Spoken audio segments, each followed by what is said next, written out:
I've got a couple of questions about hip replacement failure here, one from Robin, one from HG.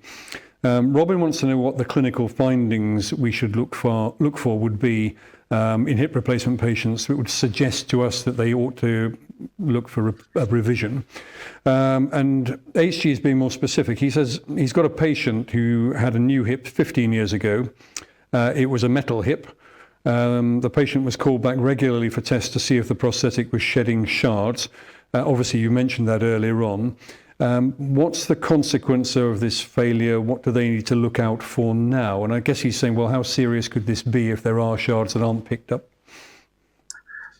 Yeah, so probably if I take those questions one at a time, because I think I would say that I tell my patients that a year post-op, I don't need to see you again for your hip replacement unless there's a problem, because you will know if there's a problem. In general, now we have better bearing surfaces. You don't get this silent wear and silent bone osteolysis that we used to see. So really, your patient is going to be symptomatic if there's a problem. So they will generally have a recurrence of pain around the hip. They may start to develop symptoms of instability, of subluxation of the joint, if not frank dislocation, which is a pretty obvious sign that there might be a problem.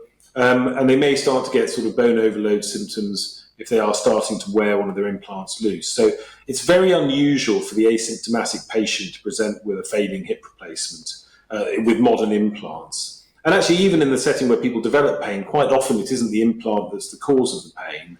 They may be getting, due to various changes, as life goes on, they may be getting some muscular discomfort around the joint instead, and that can normally be fairly simply sorted out.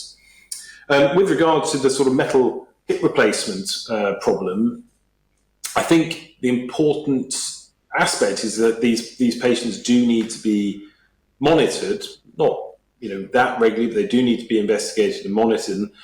The problems that you get related to the metal debris, if you like, and the body's reaction to the metal debris, more importantly, are really what leads to the issues. So in the significant, what I would term the adverse reaction to metal debris, the ARMD patient, you will get a variety of different things happening, but fundamentally you're getting an inflammatory response that's causing damage to bone and soft tissue, and it can be very extreme. I mean, it can be, when in my previous job, when I worked in St George's, I did a lot of redo hip replacement surgery. I do a little bit less of that now with the bulk of the other stuff that I do.